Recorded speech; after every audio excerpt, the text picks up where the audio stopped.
Saya JR Saragih, bakal calon gubernur Sumatera Utara.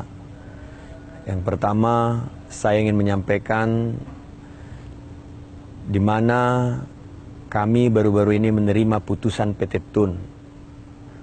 Untuk itu, atas putusan PT Tun tersebut, kami sangat menerimanya dan tidak akan melakukan banding lagi ke Mahkamah Agung.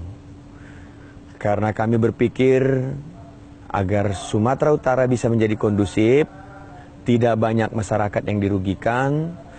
Untuk itulah maka kami ambil suatu keputusan supaya masyarakat bisa memilih pemimpin yang terbaik yang sudah diputuskan oleh KPU, ada nomor 1 dan nomor 2. Untuk itu saya juga minta maaf kepada semua pendukung JR Ance dan yang mencintai JR Saragih dimanapun berada di Provinsi Sumatera Utara ini.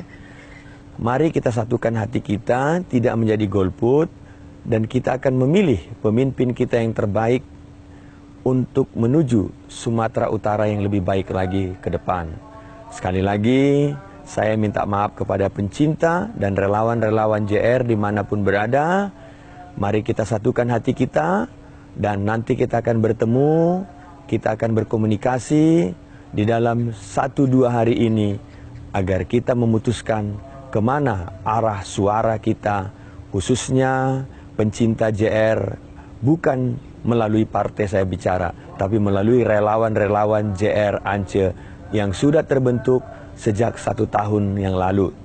Untuk itu, sekali lagi kepada semua masyarakat, kami minta maaf atas dukungan yang telah diberikan kepada kami, tapi kita tidak bisa bersama-sama untuk melaksanakan pilkada, khususnya di Provinsi Sumatera Utara ini. Sekali lagi, saya atas nama keluarga JR Saragih mohon maaf yang sebesar-besarnya. Sekian dan terima kasih.